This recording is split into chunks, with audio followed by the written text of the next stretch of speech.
Welcome back to Klepper's Corner, the only news roundup that can juggle Supreme Court drama, Trump brags, international rap beef, and Travis Kelce's pop star boyfriend era without spilling its cold brew.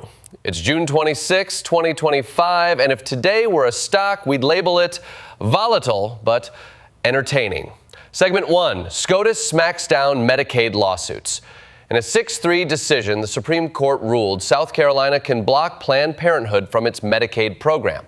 This means patients who rely on Medicaid can't even sue when the government blocks access to care. Because what better way to say freedom than telling poor women, try Yelp instead? The ruling gutted the free choice of provider clause, basically the legal version of ordering off-menu health care. The dissenting justices called it a dangerous precedent. And let's be honest, anything described as a dangerous precedent that comes from the Supreme Court lately is basically a Tuesday. So now, Republican-led states are lined up like they're in a Chick-fil-A drive-thru, ready to defund whoever isn't exclusively handing out prayer pamphlets. Clarence Thomas reportedly nodded off halfway through the opinion, woke up and said, "Just say no to uterus socialism." Segment 2, U.S.-Iran tensions heat up again.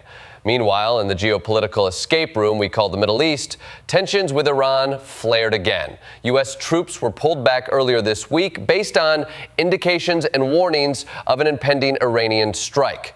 Pentagon officials emphasized the seriousness, which is reassuring since the bar for Pentagon seriousness is usually, let's drop $12 billion on a blimp that can't fly. Recent U.S. strikes on Iranian nuclear sites allegedly caused only modest damage, which sounds like when your toddler crashes your car into a tree, but somehow just knocks off the side mirror. Defense Secretary Pete Hegseth blasted the media for downplaying the situation. That's right, Pete, Fox News, hair gel model Hegseth wants us to believe this isn't a PR move. Okay.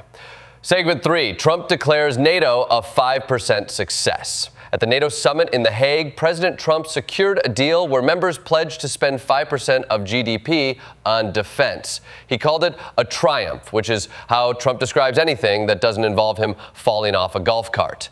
This is a big jump from the previous 2% goal, and about 3% more than most European countries spend on, well, anything. Economists cheered the deal, markets rallied, and Trump took a victory lap that included a weird moment where he demanded the NATO flag salute him.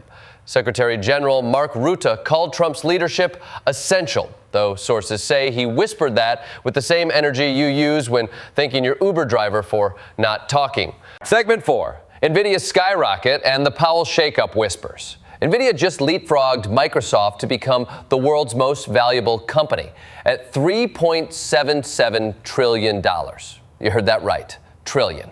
The AI boom is so hot right now, even ChatGPT is asking for stock options. Micron also had a big day, posting a 37% year-over-year revenue jump. Nike, on the other hand, forecasted a 15% revenue drop. Apparently, selling sneakers named after the Greek goddess of victory doesn't help when your stock chart looks like Sisyphus's boulder. Rumors are swirling that Trump may fire Fed Chair Jerome Powell by fall. Potential replacements include Kevin Warsh, Kevin Hassett, or literally any Kevin who's read Rich Dad, Poor Dad. Segment 5, Prince William gets real on climate. Over in London, Prince William hosted a Climate Action Week roundtable calling for partnerships with indigenous communities. That's right, the former king-in-waiting is now a full-time eco-royal. Step aside Greta Thunberg, there's a new bald savior in town. Joined by Brazil's Indigenous Peoples Minister, William stressed the importance of local knowledge in solving global crises. Which is true, because if you want to protect the Amazon rainforest, maybe don't take advice from the same people who build shopping malls in the desert. William didn't mention King Charles, but rumor has it Charles sent a handwritten note, "You stole my tree speech, you posh plagiarist."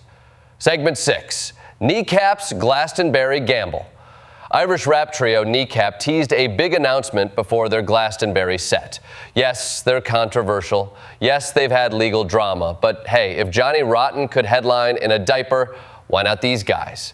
UK Prime Minister Keir Starmer called their set not appropriate, which is rich coming from a man who once approved a remix of the Labour manifesto to the tune of "Don't Stop Believin'."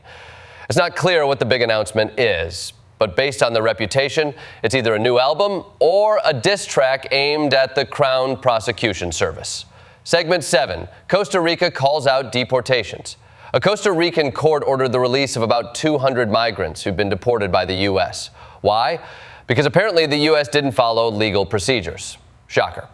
This ruling's a big deal. It could set precedent for how Central American nations respond to U.S. deportation waves.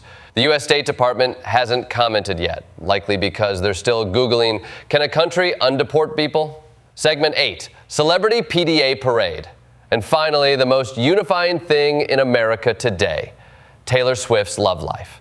She took the stage with Travis Kelce, and the crowd lost its collective mind. I haven't seen that many Swifties scream since Ticketmaster said site maintenance.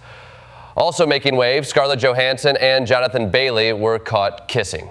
Again. Because if you can't make America agree on tax brackets, at least we can all agree hot people making out is good content. So that's June 26 in a nutshell. Supreme Court slams rights. Trump celebrates NATO like it's prom king. Iran's back on the watch list, and Prince William is now the Lorax. Stay safe, stay skeptical. And remember, just because the world's on fire doesn't mean we can't roast a few marshmallows on Klepper's Corner. We'll see you next time, assuming Jerome Powell hasn't been replaced by a guy named Kevin who does CrossFit and once took a macroeconomics course on TikTok.